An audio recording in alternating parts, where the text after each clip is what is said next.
But he did not enjoy it. Never holds it. I'm holding it. No. You're going to catch How's it going? Yeah. Little buddy. Little buddy. Theo, you look like you could use a high five. Do you want a high five? I thought you did. Okay. What does your shirt say? Do you know what your shirt says? Let's turn in our songbooks to page Later, 45. Katie, we're gonna sing some songs. Yay! 45. We're gonna You're sing so some good. songs. Page 45. Page 45. Katie, are you gonna sing with Jessica? Yes, Jessica. You wanna come sing with Allison and me? Okay, we can all sit together. You know that that's fun, isn't it?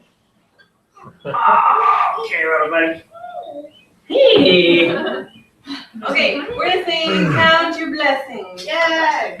Are you comfy? Because I feel like James' teachings lately have been like a lot of like counting of like attributes and all these count.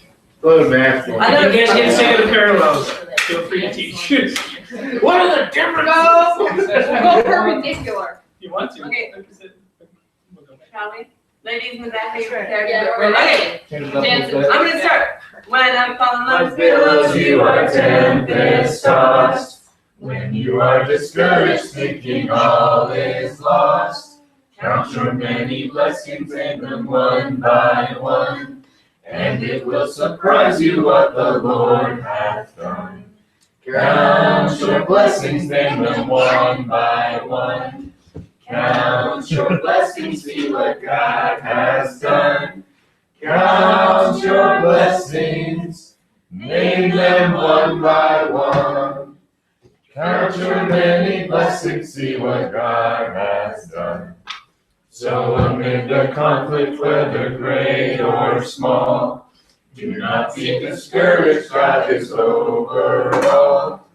Count your many blessings, every doubt will fly, and you will be singing as the days go by. Count your blessings, name them one by one. Count your blessings, see what God has done. Count your blessings, name them one by one. Count your many blessings, see what God has done. all you boys singing so low. You started the key. But I was singing I didn't know what that means. I still like your dad's theory. We will be singing this with the key of The key of three. We got a note to start. Let's turn to page 25. Because Kaylee likes this one. So this one is dedicated to her. Yeah, Kaylee. Katie, are you ready to sing? It's not clapping. Or maybe not. Lily of the Valley. It's a good one. Yeah, Lily of the Valley. The Lily of the Valley. I have found a friend. Sing this one. We're gonna sing Are we ready? Nope. I have Found found a friend in Jesus, he's everything to me. He's the fairest of 10,000 to my soul. The lily of the valley, in him alone I see. All I need to cleanse and make me fully whole. In sorrow he's my comfort, in trouble he's my stay. He tells me every care on him to roll. Hallelujah, he's the lily of the valley, the bright and morning star. He's the fairest of 10,000 to my soul. He will never, never leave me, nor yet forsake me here, while I live by faith and do his blessed will. A wall of fire around me, I've nothing now to fear. With his manna he my hungry soul shall fill. Then sweeping out to glory to see his blessed face, where rivers of delight shall ever roll. Hallelujah, he's the lily of the valley, the bright and morning star. He's the fairest of 10,000 to my soul. A plus, everybody. Sounded pretty good. I like how we're like in a unified circle. This setup. It's nice. Oh, yeah, we thought the circle was a nice change. Okay, and, page 49. I do like your input on our set of thirds, nice. I like it. That keeps it. Fellowships. Like circles. We should all focus. Mixed it up. Okay, we're gonna sing He Lives. Because this one for sure. Yeah. Can you ready to clap a little bit? Okay, Can you test your claps out? let's do that. All right, ready? Look, you just. I think it starts like this. Hey. Hey, hi, you're sorry. Come in. In the spot right over here. We're on page 49. 49? How do you say 49 in Spanish? 49. Say it again. 49.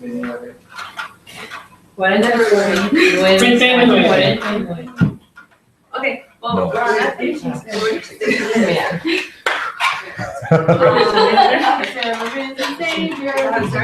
Okay, just want to make sure. All right, let's start. I Serve the risen Savior, He's in the world today. I know that He is living, whatever men may say. I see His hand of mercy, I hear His voice of cheer. And just the time I need Him, He's always near. He lives, Christ Jesus lives today. He walks with me and talks with me along life's narrow way. He lives, salvation to impart. You ask me how I know He lives. He lives within my heart. Rejoice, rejoice, O Christian, lift up your voice and sing. Eternal hallelujahs to Jesus Christ the Lord. The hope of all who seek Him, the help of all who find. None other is so loving, so good and kind. He lives, Christ Jesus lives today. He walks with me and talks with me along this narrow way. He lives, salvation to impart. You ask me how I know He lives. I know and speak in tongues. I do always have to marvel and slightly laugh at the corrections that they make to these. Look at her And they're like, it's not biblically accurate enough. Sure, Lord doesn't rhyme at all, but we're tossing it in there. Okay, that's all the Okay, singing. that was so nice of you. Okay. So, let's pray. Should we gather the children of love? Please turn it on. We're going to start praying. Take the hands down.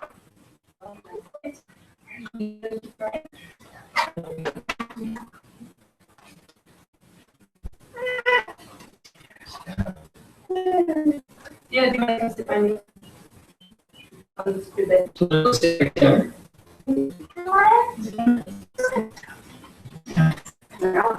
Okay, it was almost quiet. What did you say? Oh. Okay, so I'll start praying. If anybody wants to pray, just go ahead after me. Dear Heavenly Father, just thank you for today and for James's teaching. And just that he is teaching us and working your word and telling us what we need to hear this morning, God.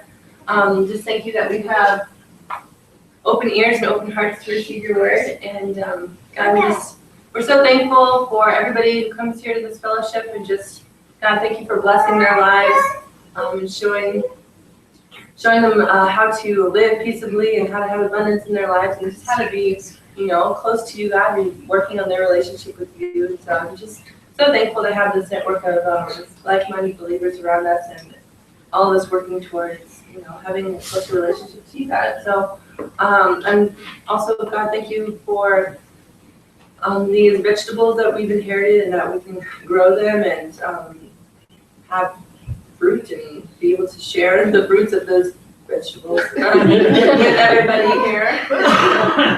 Thank you for blessing us with that recently. I also want to just look up to you at the end of the school year for most of the teachers around here. It's a pretty stressful time of year, and to just reminding us, God, that we can be peaceful during this time, and that we don't have to be overwhelmed by our circumstances, and that you are bigger than all of the things that are going on at work, and just overcome those obstacles. And God, just thank you for James and his new job, and just that the preparations for that, and the packets and all the paperwork that needs to get processed, and requests that need to get made. Just all that happens without any hitches, and we can just transition smoothly into the next phase of his teaching career. God, thank you for all these babies here, these children, for Theo and for Kaylee, and for Timothy, for Taliesin, and for all the unborn children as well, just that they continue to develop healthy and growing up strong in their identity in you. Thank you also for Janelle and Sergio as they prepare for the birth of their new little one, and just all the things that they have to worry about just sort of settle, and that they know that they don't have to have fears and worries, and that you're just handling the situation and bringing their child into this world without any problems at all. So God, we're just so thankful for the expected new arrival coming up, and being blessed with a new little bundle of joy all summer. So guys, just thank you for, again, your great love for us, and how you're always willing to take care of us and forgive us and help us and just be our sufficiency in all things. In the name of Jesus Christ, I pray. Amen. And Father, I thank you for my job, and for blessing my job, and your protection around my job, and for everybody else's jobs.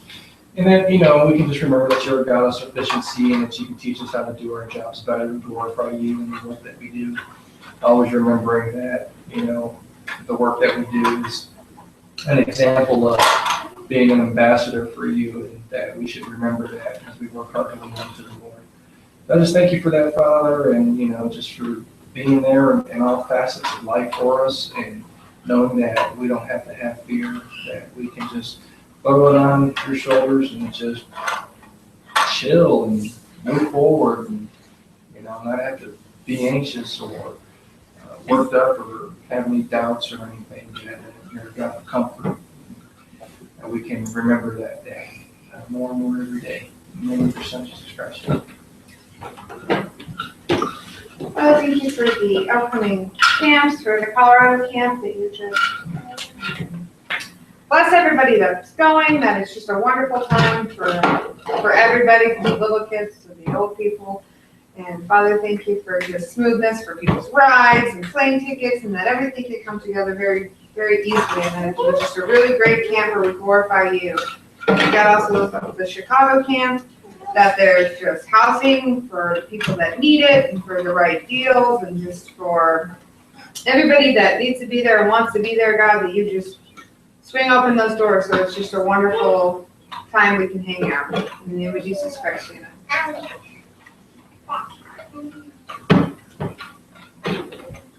Heavenly Father, God, I also want to lift us things that we have ahead, Dad, for all of us. And particularly my wife and I, Dad, that you just continue to lead us and the things you are drawing us near to. Father, we just want to be good stewards, responsible with the privileges and opportunities that you've given us, Father. We want to keep you first in preparation and in heart and relationship, Dad. So, Dad, we just want to lift you right now, the road ahead, and the move, and the cars, and the titles, and the IDs, and the jobs, and the events, and the fellowships, all those things, Dad.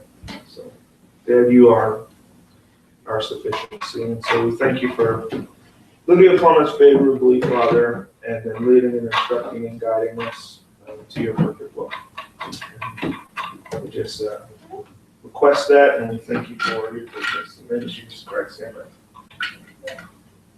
God, I thank you for these job opportunities that have been presenting themselves to me, that you can just open the right doors, and and that they're just so clear, and I know exactly what I should be doing next, God, and I thank you for just this upcoming week at work with all of our transitions, that everything just runs smoothly, and it's a prosperous week, God, and I thank you for Claudia and Alyssa as they fly back to Colorado tomorrow, that all their flights are on time, no delays, no hitches, and I thank you for my family back in New York, that you keep your protection around them and bless them and prosper them so they can finish all the remodels on the house. There's no stress there, and I thank you for all of these things in Jesus Christ. God, I just lift up to you all the little people in this room right now. That you would just continue to be with them and help teach them what is proper and good within your procedures and within your prayers, so that this little one doesn't go crazy with the lamp all the time as it demonstrates. And God, I just thank you for continuing giving us as parents and as a fellowship the ability to guide them and lead them and show them what it is to be a strong Christian and show them what it is to live for God. And we just continue to thank you for those opportunities with these little ones, and just are very, very grateful for that. In the name of Jesus Christ, amen. God, thank you for the protection of where we live and our country as a whole. Thank you for the strength and wisdom in our military and our leaders to keep us safe and to give them whatever they need to know ahead of time to make sure that anybody who has any evil intent upon us can't do whatever they're trying to plan. So thank you for specifically our Buckley base, and that it continues to be a safe and uneventful place to live near. And just thank you for just calming things down, whatever it is. God, you know what's going on. So thank you for just peace in whatever that situation is. And thank you for this upcoming week as I pick my top choices for my DTR next year, and that you can really show me which person would be best to work with as far as who I can guide the best, who I would be the most blessing of a blessing to work for and work with, and to help guide them through the next year as they learn how to become a teacher. And thank you for my kids as we go through one more big week of testing, and have substitute and a day with the junior achievement people, and just that everything goes very smoothly and my learning lab goes smoothly, and then I have time to teach all the content I need to before that learning lab, and that I can have just continued peace throughout these last 3 weeks with all the deadlines and, you know, whatever needs to happen, whether it's extensions or I can just get things done really quickly. Just thank you for help in all of that load that feels a little heavy right now. So thank you for all these things in the name of Jesus Christ. Amen.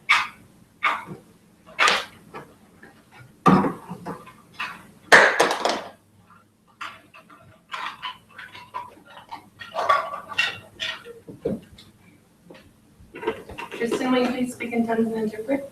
Karesha, Shadepa, Karesha, Karesha, Karesha, Karesha, Hru. Amasu Karesha, Masle, Karesha, Kodamos, Karesha. Look to me only, my children. Do not look to the left nor to the right, but look straight on me, for I am your sufficiency, and nothing else will suffice.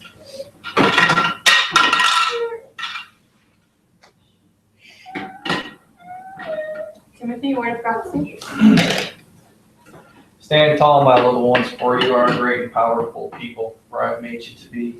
I put my spirit within you that you might not have any fear, that you may boldly walk with your head held high, proclaiming the gospel of my Son, leading everybody back to me, for you are the ones that I've given ministry of reconciliation to.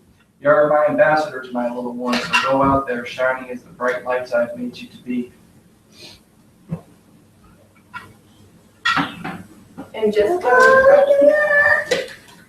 My little children, be still and know that I am here with you, that I am your God, that I am your Father, that there is nothing you can do to get away from me, that you are so important to me. So my children, do not forget the promises I had written in my word. Look at them, remember them, talk about them. Because my children, I want you to be blessed, and I wrote them down so that you would learn them, so that you would claim them, so that you can have a peaceful life, knowing that I will fight for you, that I will stand before you, that I will go ahead of you and clear a path so that you can just walk easily through it. So keep your eyes steadfast on me, so I can show you that path, so that you can walk in this life joyous and full of peace. Zach, a prayer of thanksgiving. God, thank you for how you are our prosperity and our sufficiency. Thank you for how you will guide us in any situation and that you have made our ways clear. And thank you for how we can just look upon you knowing that our days are numbered and that we'll be with you eventually. In your son Jesus Christ. Amen, amen. Okay, so let's take a quick break to bring the kids downstairs and anything's changing too. Grab him and he'll be teaching something. Want to get his milk sticks? Yes. It's okay, little buddy. You can just nudge Theo, he tumbles quite well.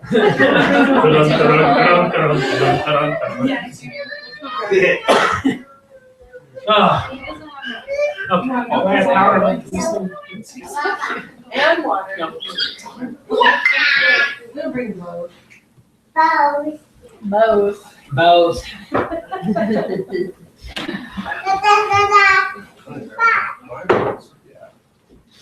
She's a good child, that one. Yeah, but that's why we love her. Yeah. What do you hook up to the TV? Well, I attempted to hook up to the TV very, very fruitlessly, That's a seeing good that the idea. resolution isn't actually correct and that it needs to be wiggled around a little bit to actually see it. Wake up, little thing! Is the entire parallel of the notes. I see. So within each of them, yeah, we can. How many are we losing downstairs? I say, do we have a small secondary childhood fellowship? Sure. So within the past couple of weeks, I've been, if you guys have been here, basically going through and doing a bunch of different parallels, looking at Old Testament to New Testament, foreshadowing of Jesus Christ and the archetype of Jesus. We started off and we looked at Moses, which is a really, really similar parallel to the actual life of Jesus Christ. Okay, starting from his birth into a lineage which was going to be a priesthood, which was going to have communication with God, whether it was the idea that he was firstborn, whether it was ordained, all of these different things really helped us see the similarities between Jesus' life and Moses' life. Last week we looked at the scenario of Isaac and Abraham and the sacrifice of Isaac, and the idea that that was a great parallel as to the death of Christ and the resurrection of Christ, and how that basically hashes out the end of that story. And initially I thought that Moses was probably the closest in terms of parallel to Jesus, until I started really looking at Joseph.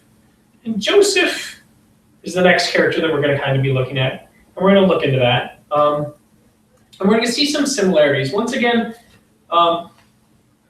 for me, this is something that I'm really intrigued by personally as a teacher.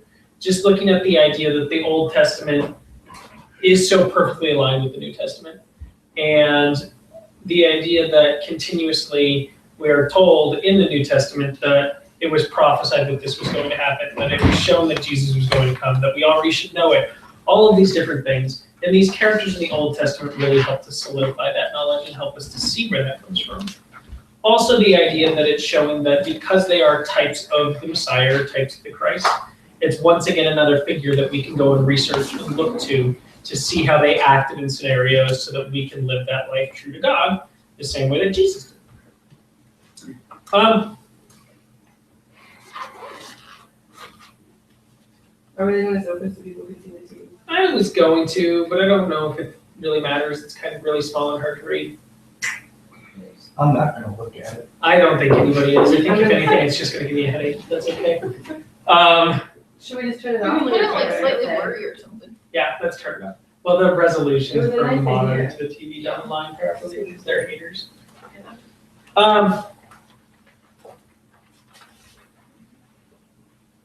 And apparently on my very, very first one, I forgot to add which book it is. I'm assuming it's Genesis, but we'll just go with that.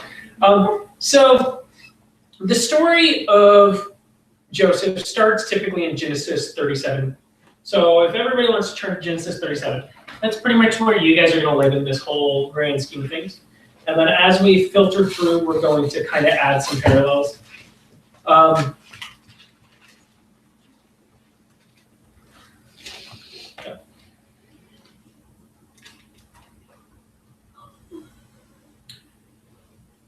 Now, if Andrew would start off and read Genesis 37, 1 and 2, and we'll start there.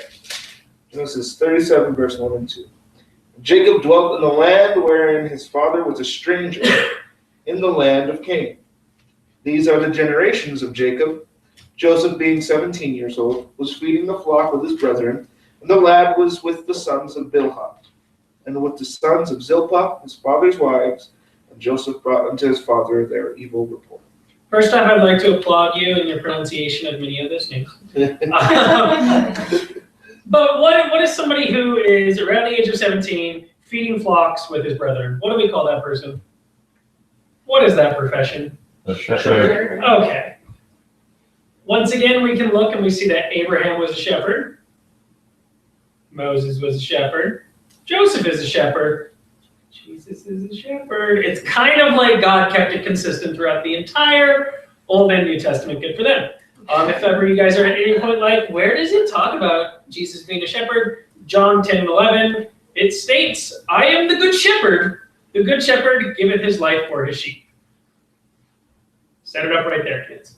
Okay, so they were both shepherds. Now we're going to continue reading on, and Taylor, do you want to read Genesis 37, 3? Just 37:3. Just 37:3. Now, Israel loved Joseph more than all his children because he was the son of his old age, and he made him a coat of many colors. Okay, so we have here two other parallel. Was that the whole thing? Or? That was the whole thing. Okay, good. It does not say Technicolor Dreamcoat. No, it But doesn't. it should. It doesn't. Satanists. That was a little bit of interpretation. Okay. Sorry. So we have here, now Israel loved Joseph more than all his children.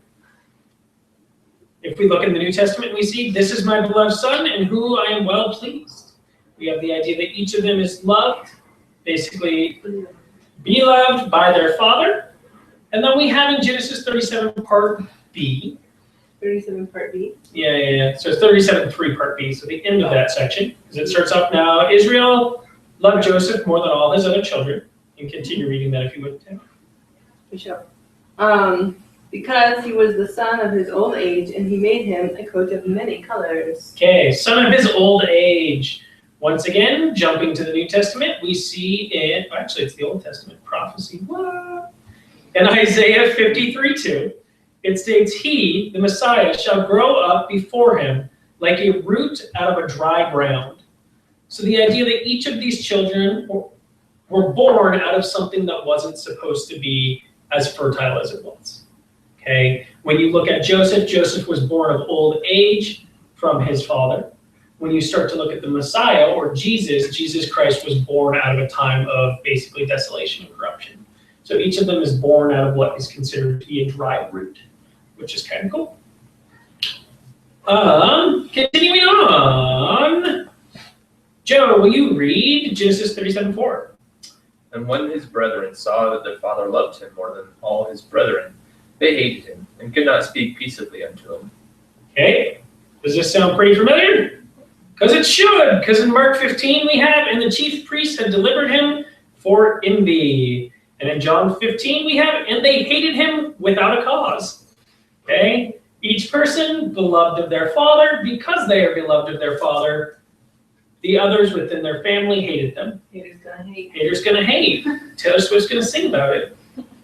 That's how they roll. Taylor Swift is Jesus? Done. Teaching concluded. Taylor Swift is Jesus. Zach, would you please read Genesis 37:5 for me? And Joseph dreamed a dream, and he told it his brethren, and they hated him yet more. Let's read 5 through 7, actually. And he said unto them, Hear, I pray you, this dream which I have dreamed. For behold, we were binding sheaves in the field, and lo, my shift arose, and also stood upright, and behold, your sheaves stood round about, and made obeisance to my shift. Okay, so basically right here, he walks up to his brothers and he's like, yo, brothers, how you doing? I had this really cool dream. In this dream, we were all a bunch of reeds. You all bowed down to me. That was cool. And they weren't so happy about it. But there was a foretelling of the idea that he was going to be placed in a position of kingship or rulership over the people that he was with. In Matthew 26, we see, Ye shall see the Son of Man sitting on the right hand of power and coming in the clouds of heaven. In Daniel, we also have references to the idea in which Jesus Christ is going to be placed in a position of authority over all mankind. So each of them was prophesied to do this. Now, what happens when he tells them? They get him an ice cream cone. They get him an ice cream cone and paint his coat technical.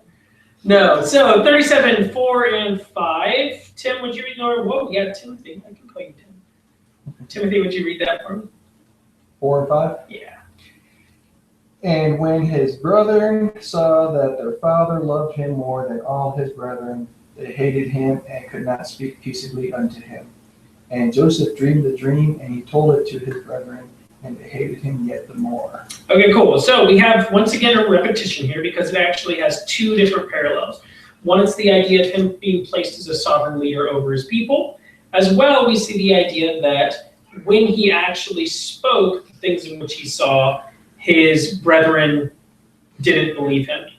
In John 7, 3 through 5, it states, His brethren therefore said unto him, Depart hence and go into Judea, that thy disciples also may see the work that thou doest. For there is no man that doeth anything in secret.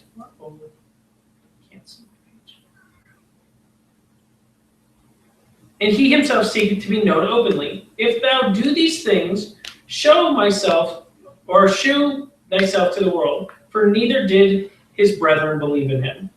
The in part there is a significant parallel. Each of them made their prophecy. In both scenarios, their brothers were like, yeah, no, we don't believe that, we don't see that. There's an unfaith existing even within a family.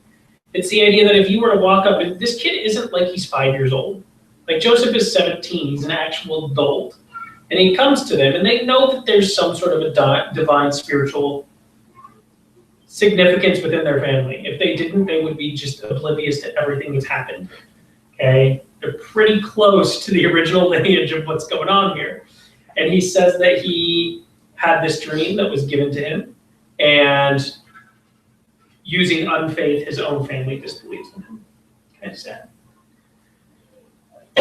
Andrew, would you read Genesis 37, and we will go 8 through 14.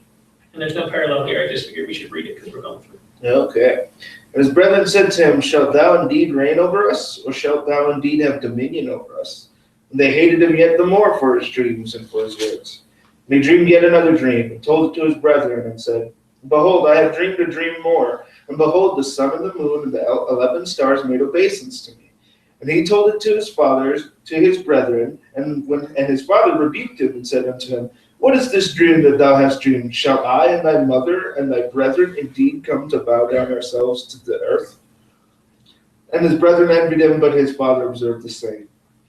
And his brethren went to feed their father's flock in Shechem. And Israel said unto Joseph, Do not thy brethren feed the flock in Shechem? Come, I will send thee unto them. And he said to him, Here am I. And he said to him, Go, I pray thee, see whether it be well with thy brethren, and well with the flocks, and bring me word again. So he sent him out of the vale of Hebron, and he came to Shechem. Okay, cool. So we see here that he tells his father's like, whoa, calm down there. But he doesn't envy him or despise him. He simply actually, right, considers what he's saying. He says, wow, that's an interesting scenario that you've laid out there. P.S. Your brothers are out shepherding. Could you go and see to them? Like, if you're actually going to be rolling over them, could you go and look to the flock, basically? The flock being his family. So once again, we see that he is not only a shepherd of the sheep, but he was placed through the authority of his father in a position to be a shepherd of his people. He was sent to go look after his brother's well-being as well, even though he was the newest and the youngest within that, the same way that Jesus was sent to look after the church, even though the church has been established, at least the Pharisees and the Judaic church, a long time prior to that. Okay, so we see that he was sent out to look after the well-being of his brothers, a very similar scenario as to what happens with Jesus, given such a authority or commandment from God. And you can also see that this is almost identically placed when you're looking at the parallel that Jesus gave when he was discussing the prodigal son. So in Luke 20:13, we see, then the owner of the vineyard said, what shall I do? I will send my beloved son. Probably they will respect him when they see him. So that similar idea that he was supposed to go and look out for the well-being of that plantation at that point. Okay, we can also look at Luke 19:10, where it says, for the Son of Man is come to seek and save that which is lost. He was sent to seek and help his brethren and look out for their well-being. But what do the brothers do? What do the Pharisees do? What does the church do? Not a lot of nice things. So, Sarah, would you read Genesis 37:18, please? And when they saw him afar off, even before he came near unto them, they conspired against him to slay him. Okay. So we see our nice brother, the one who's coming to check on our welfare, the one who's actually coming to make sure that we're good, and we try and plan to kill him, much like the Pharisees. In Matthew 12:14, it states, then the Pharisees went out and held a council against him, how they might destroy him. Okay, so we see that in both instances, as he starts to come to them, those who he was sent to check on the well-being of and make sure that they were going to be safe and bring to a salvation are plotting against him to destroy him, which is unfortunate. And Genesis 37:19, Tristan, if you would read that. And they said one to another, behold, this dreamer cometh. Okay. There's some sort of a, no, that one's too, we'll just skip that one. Could you also read 37:20 for me? Come now, therefore, and let us slay him, and cast him into some pit, and we will say, some evil beast hath devoured him, and we shall see what becomes of his dreams. Okay. And what are we warned about in the New Testament in regards to being devoured? I don't know, say 1 Peter 5:8. Oh. We have, be sober, be vigilant, because your adversary, the devil, as a roaring lion, walk about seeking whom he may devour. So we see this idea that they are not working on their own accord. Okay? We know that at some juncture, even though greed is innate to man, greed is primarily innate to man, especially in the Old Testament, due to the influence of typically spiritual things. Those people of the earth are living for Satan, are living for the devil. So it makes sense that when they decide to conspire against their brother, they would do it in such a verbiage that it directly imitates that of the New Testament, discussing the goals and the intentions of the devil towards us, Jesus Christ's family, or God's family. We're all the same family for the most time.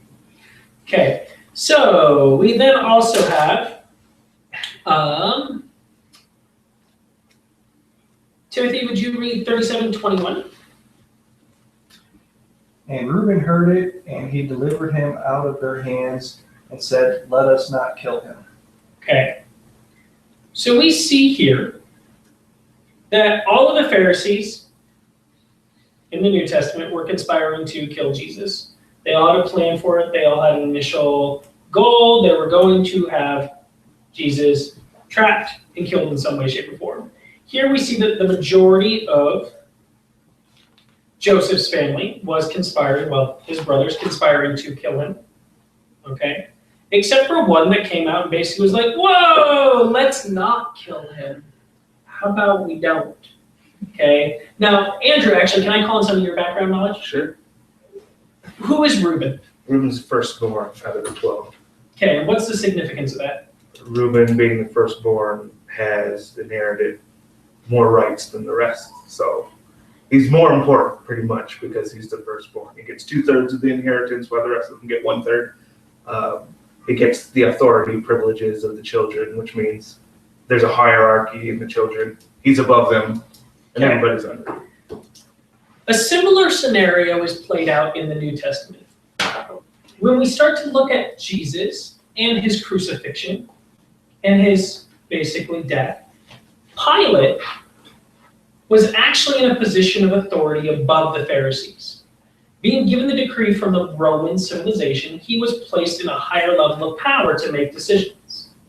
Now, Pilate actually still advocated in the New Testament for Jesus to be saved.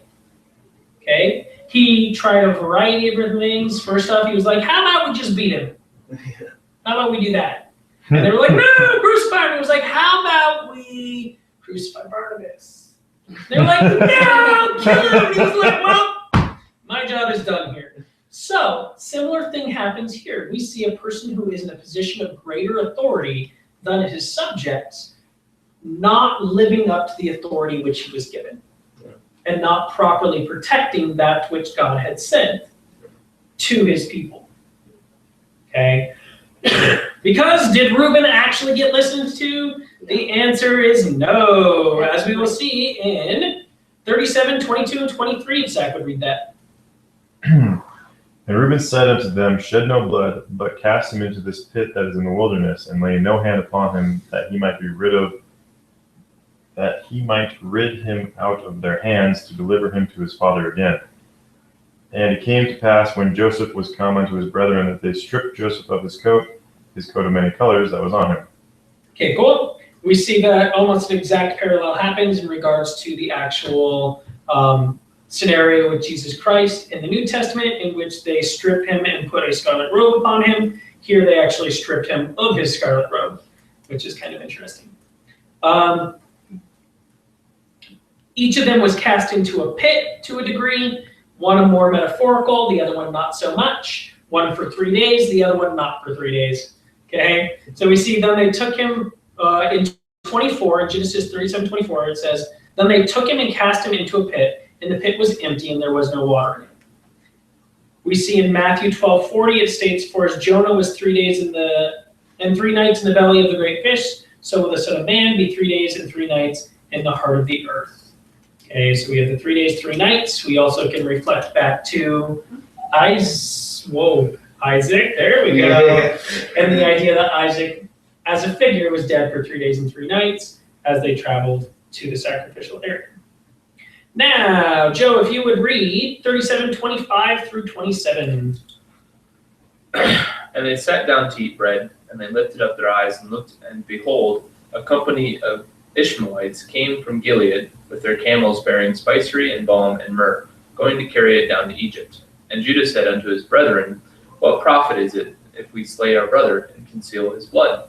Come and let us sell him to the Ishmaelites, and let not our hand be upon him. For he is our brother and our flesh, and his brethren were content. Okay.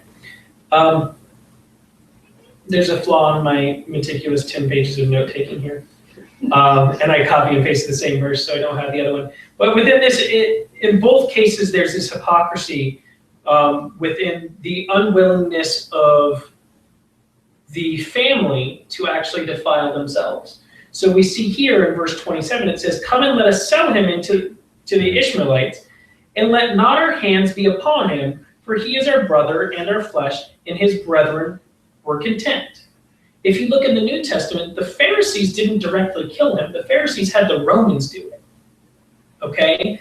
And they did it in a lot of ways where they wouldn't even go about some of the procedures because they didn't want to defile themselves for the Passover. So there was this huge hypocrisy in this idea that they were like, we want him dead, but we don't want to have anything to do with it because that would make us unclean for our religious purposes. Here, it's the same way as them basically being like, we want him dead, but we're his family, and we don't want that dynamic within that. Like, we don't want that blood upon our hands.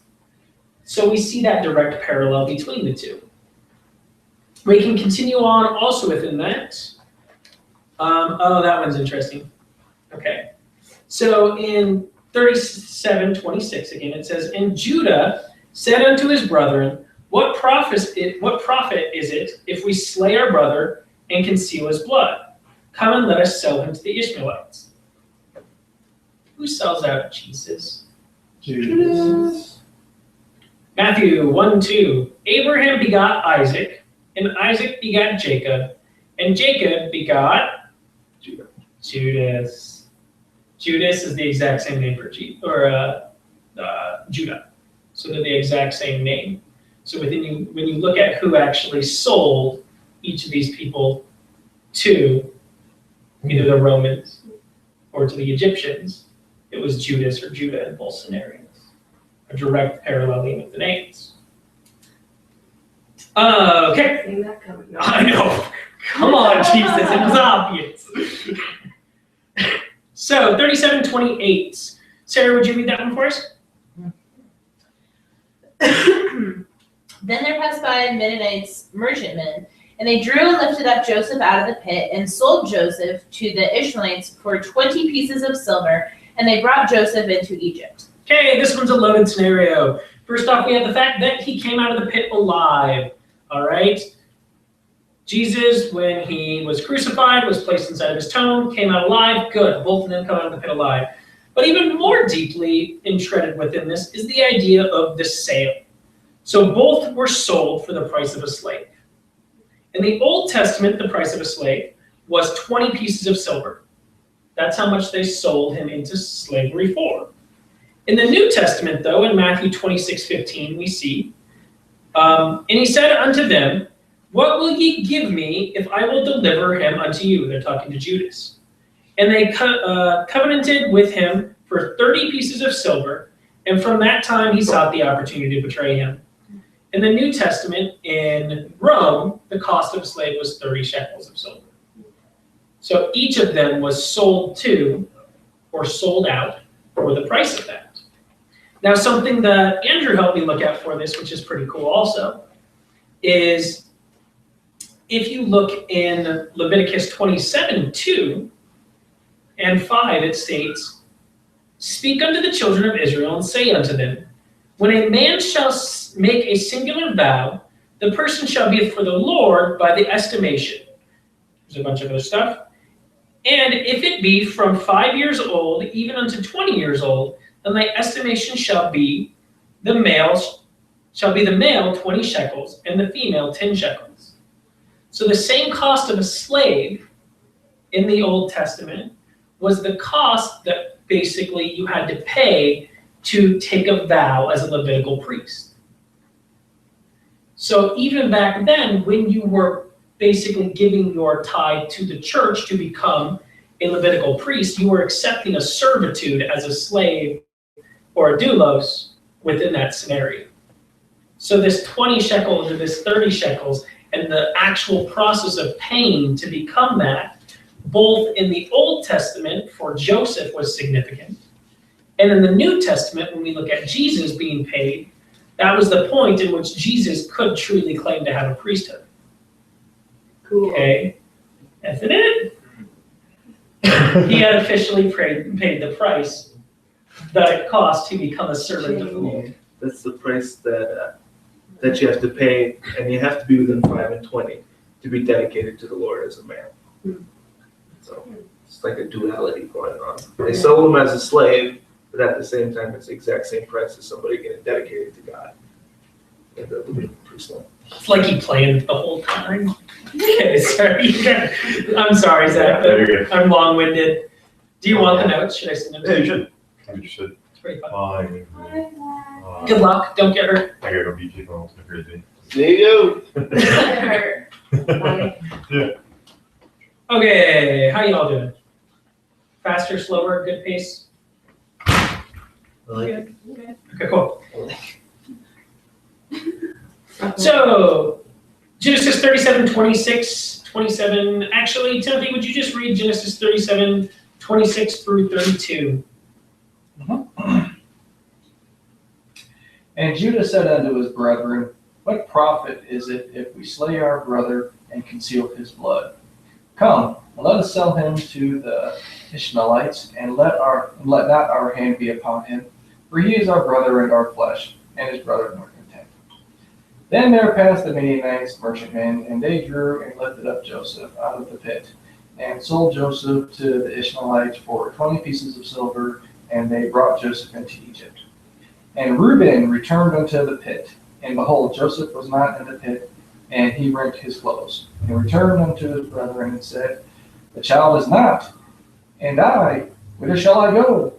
And they took Joseph's coat, and killed a kid of the goats, and dipped the coat in the blood. And they sent the coat of many colors, and they brought it to their father, and said, This have we found. Know now whether it be thy son's coat or no. Okay. So we see here that they went through and they sold him off to slavery, and then they needed to make it look like he had died.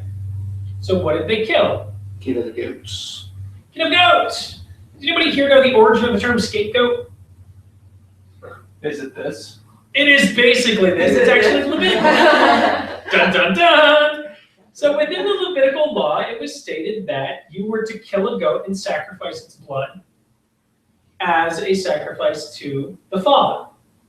So we see that eventually in the New Testament, in John 1:29, it states, The next day John seeth Jesus coming up unto him, and saith, Behold, the Lamb of God, which taketh away the sin of the world. So once again, we have the parallel between the fact that even though he had only died in a figure, Joseph still being alive, he was delivered to his father as the sacrificial scapegoat. So even though Jesus died and arose again, just like Joseph died and arose again, he still served as the sacrificial scapegoat for the world and for their sin. Bible's cool. I know. It is. I know. I just think it's funny because in reality, we don't have to read the whole thing. We just have to read part of it, and it all just explains. Growing cycle. Also, this one I don't really have words or verses for, but the significance of the blood of a ram was a representation of Jesus Christ within his authority back in Isaac as well. Remember, basically, a ram can be considered a goat. When they were providing a sacrifice, it wasn't Isaac, it was the ram, and they killed it as the scapegoat. So consistently throughout that, we see this recurring figure. Good. It's like, you guys are idiots. I gotta tell you everything 3 times. I'm curious to see. I'm willing to bet it's more than 3 times. Like each time I look into one of these characters, I realize again and again and again how much it's not. Okay, 38. The whole chapter of Genesis 38, not so much parallel. Not so much the parallel. Andrew, you read pretty quickly. Would you just read Genesis 38 so that we can keep along with the story? Sure. And it came to pass at that time that Judah went down from his brethren and turned into a certain Adulamite whose name was Hira. And Judah saw that a daughter of a certain Canaanite whose name was Shua, and he took her and went in unto her. And she conceived and bare a son, and he called his name And she conceived again and bare a son, and she called his name Onan. And she yet again conceived and bare a son, and called his name Shelah, and he was a Chazib when she bare him. And Judah took a wife for his firstborn, whose name was Tamar. And Judah's firstborn, was wicked in the sight of the Lord, and the Lord slew him. And Judah said unto Onan, Go in unto thy brother's wife, and marry her, raise up seed to thy brother. And Onan knew that the seed should not be his. And it came to pass, when he went in unto his brother's wife, that he spilled it on the ground, lest that he should give seed to his brother. And the thing which he did displeased the Lord, wherefore he slew him also. Then said Judah to Tamar his daughter-in-law, Remain a widow at thy father's house, till Shelah my son be grown. For he said, Lest peradventure he die also, as his brethren did. And Tamar went and dwelt in her father's house. And in process of time the daughter of Shua, Judah's wife, died, and Judah was comforted, and went up into his sheep shearers to Timnath, and he sent his friend Hira and the Adulamite. And it was told Tamar, saying, Behold, thy father-in-law goes up to Timnath to shear his sheep. And she put her widow's garments off from her, and covered her with a veil. and wrapped herself and sat in an open place, which is by the way to Timnath. For she saw that Shelah was grown, and she was not given unto him to wife. When Judah saw her, he thought her to be a harlot, because she had covered her face. And he turned unto her by the way, and said, Go to, I pray thee, and let me come in unto thee, for he knew not that she was his daughter-in-law. And she said, What wilt thou give me, that thou mayest come in unto me? And he said, I will send thee a kid from the flock. And she said, Wilt thou give me a pledge till thou send it? And he said, What pledge shall I give thee? Okay, And she said, Go ahead. Okay, cool. So in this, we get the idea that this right here is actually a very nice, almost parallel to the Old Testament tribes of Judah usually. Okay, so when you start to look at it, the idea of the idolatry and going against God and the punishment from it, so this actually has a lot of prophecy in the Old Testament and paralleling within it, but not a lot to do with our New Testament. Lots of genealogy. We pick up our story again at Genesis 39. Taylor, would you read Genesis 39:1? And Joseph was brought down to Egypt, and Potiphar, an officer of Pharaoh, captain of the guard, an Egyptian, brought him of the hands of the Ishmaelites, which had brought him down thither. Okay, so he was basically brought here as a servant. So he was purchased as a slave, brought as a servant, same way that we see in the New Testament.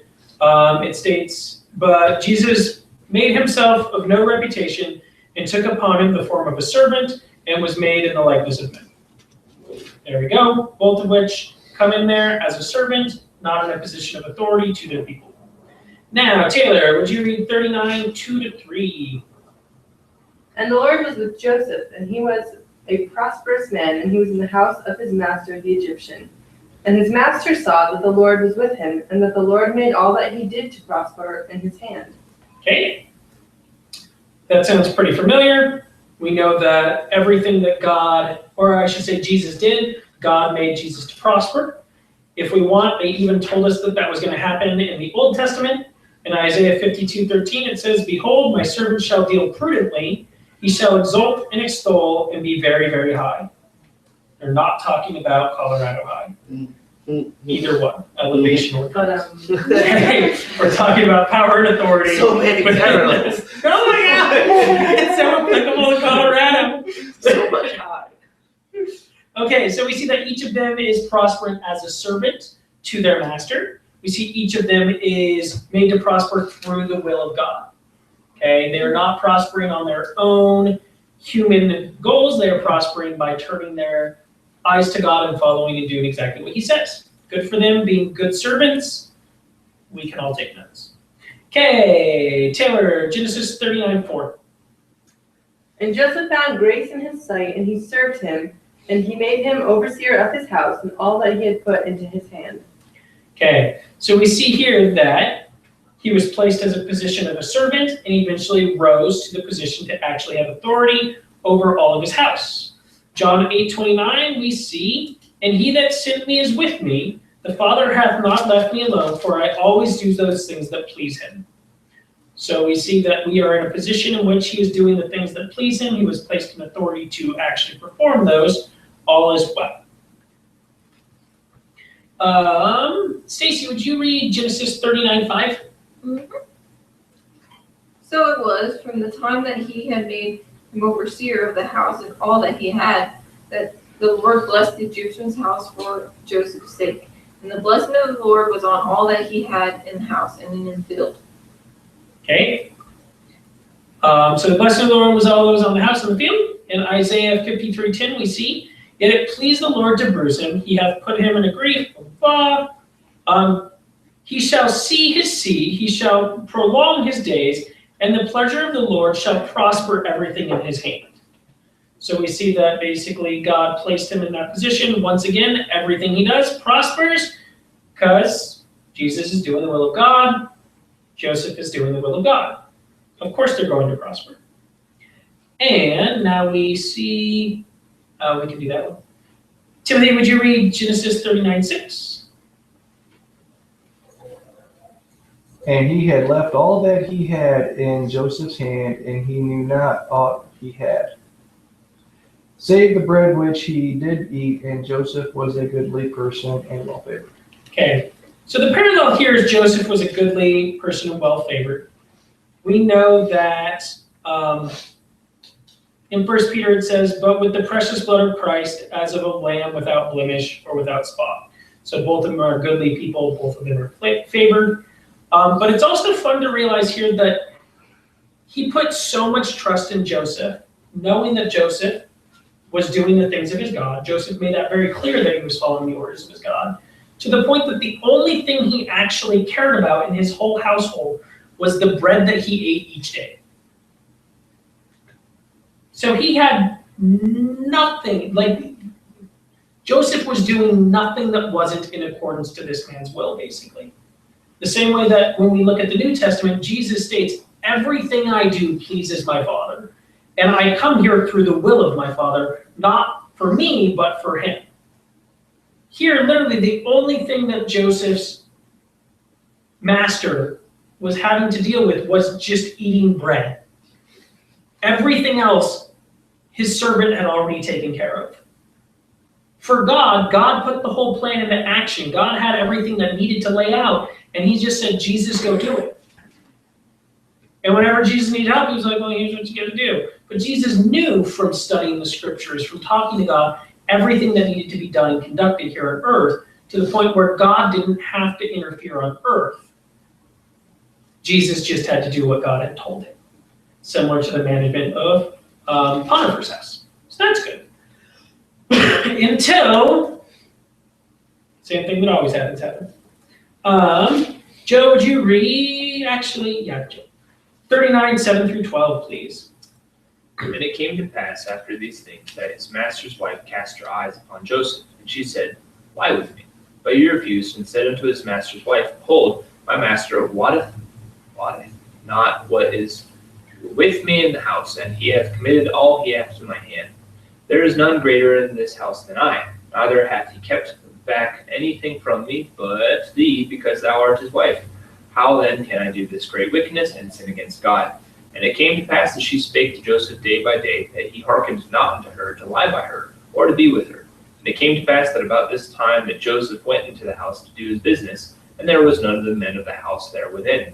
And she caught him by his garment, saying, lie with me. And he left his garment in her hand, and fled and got him out. Okay, so not only is there a comical parallel to the fact that at one point Jesus escaped stoning by just running away naked, but we won't go into that one because it's not nearly as significant. What we will look at here is that there are two people who are in a position of authority. One of them is an obvious position of authority, which is Potiphar. Okay?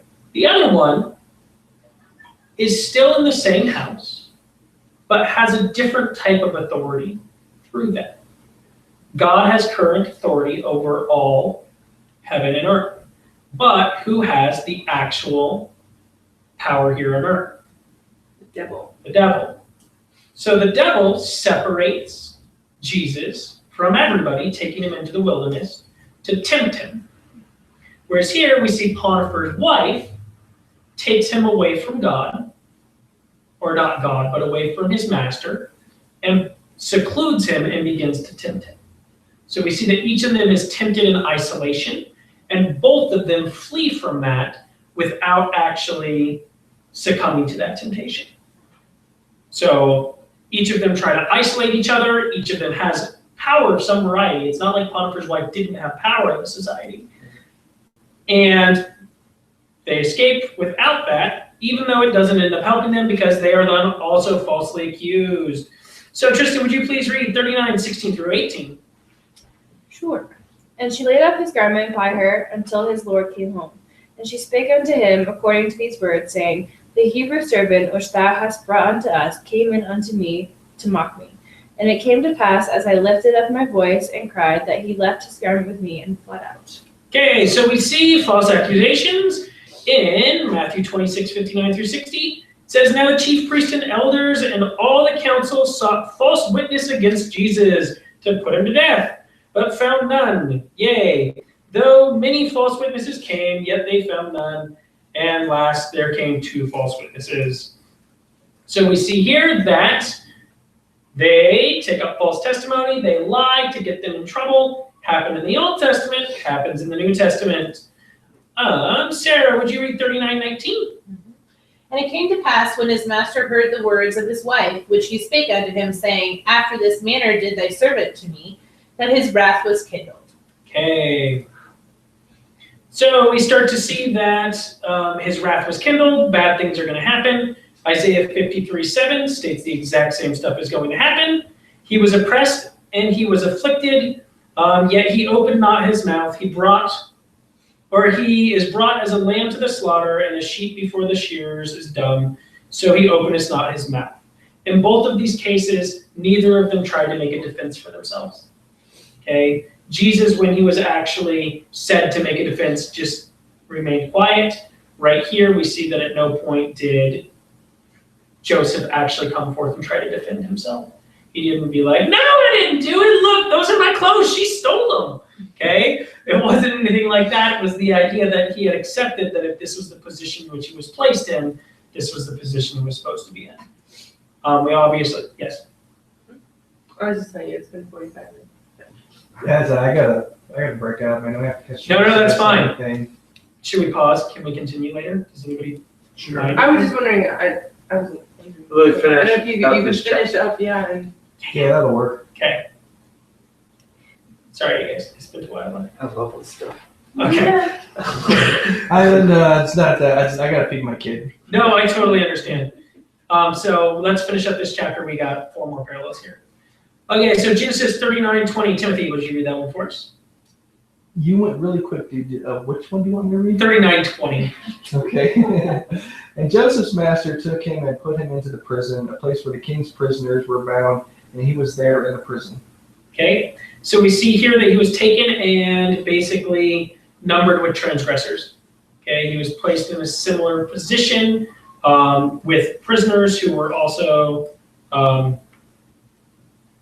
people who didn't exactly follow the law. We know that when Jesus was taken in and crucified, he was placed with other people of transgression. That happened. We also see here that this is the second time in which Jesus is being, or Joseph, sorry, they're both very similar in this, in which Joseph is being persecuted. So Joseph was originally with his people, and they threw him into a pit and persecuted him. And then he came back to Egypt to reach a position of authority, and then was once again cast down, which is similar to the fact that Jesus suffered from his own brethren, which was Judas. Okay, so his own disciples cast him out. And then once again, the Romans themselves punished him further. Okay, neither of them actually having any reason to do such things in either account. Taylor, would you read Genesis 39:21? but the Lord was with Joseph and showed him mercy and gave him favor in the sight of the keeper of the prison. Okay, so we see here that he, even once he was placed in prison, gained the respect of the prison keeper. Notice that this is the second time in which he was cast out. First time was with Judas, second time was here, similar to the first time in which Judas sold him to the slaves. The crucifixion is the similarity to here. Okay, so this is the first crucifixion of basically Joseph. And then we have the crucifixion of Jesus. And what happened at the crucifixion of Jesus right after he died? In Luke 23:47, we see, now when the centurion saw what was done, he glorified God, saying, certainly this was a righteous man. So we see that in each instance, the person who was looking over them in those scenarios saw the righteousness of them in their circumstance, which they were placed in, that they shouldn't have been in the first place. So through their actions and their willingness to go forth on God's plan and to not defend themselves, their righteousness was shown brighter. And that leads us to our very, very last one for today. Taylor, would you read Genesis 39? We're going to move around a little bit in this one. 39:3, 21, and 23. 39:3. Yeah. And his master saw that the Lord was with him, and that the Lord had made all that he did to prosper in his hand. That was Genesis 39:3. What's the next one? 21 and 23. Then 21 through 23. just 21 and 22. But the Lord was with Joseph and showed him mercy and gave him favor in the sight of the keeper of the prison.